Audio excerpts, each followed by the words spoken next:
Good evening, everyone. This is Minister Life from Providence, Rhode Island. I hardly come on YouTube. I do have a YouTube channel, but I rarely come on it unless I'm led by the Spirit of the living God to come on.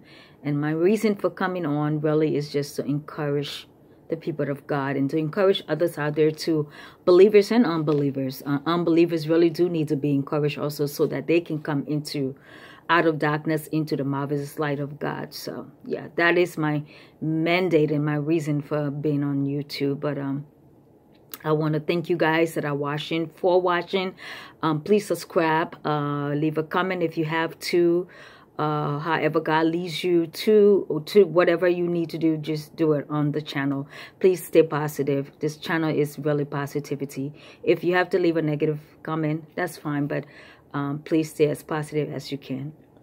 So I want to bless God for all of you today, and Happy New Year. Happy New Year. Happy 2018 to everyone. And I hope this year finds you where you need to be and where God wants you to be.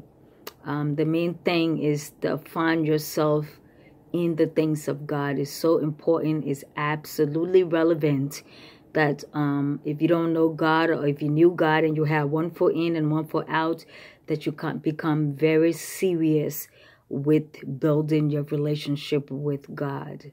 The Bible said, unless your foundation is built on a solid rock, the labors in vain.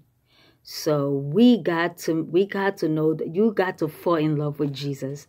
That's what I tell everyone. You just have to fall in love with him. When you know where he's brought you from, and when you look back over your life and think about the great and mighty things, there is no friend like Jesus. There's no mother like Jesus. There's no father like, he is all that and some to all of us. There are friends that will come in your life and deceive and betray you.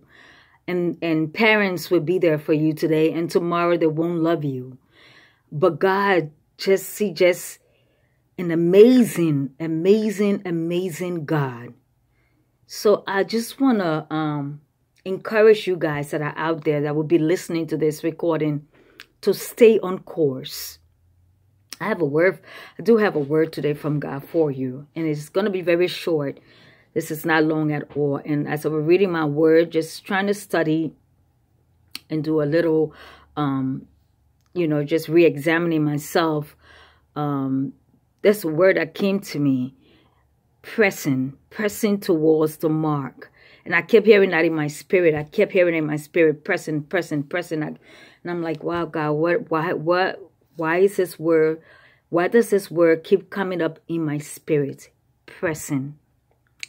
And that is because, according to Philippians chapter 3, verse 12, tells us, Paul says, pressing towards the mark, towards God, pressing towards God. What I do like about this entire chapter of Philippians is that Paul really came to a place, excuse me, in his life where he just lost it for God. And I like that word, lost it. He lost himself for God. There was no more him. It would just, when you see him, it would just sing the truth and living God. Period. It was no more him. And that really, this is why every time when I get discouraged in my spirit, I think about the journey of Paul. Paul said, I was the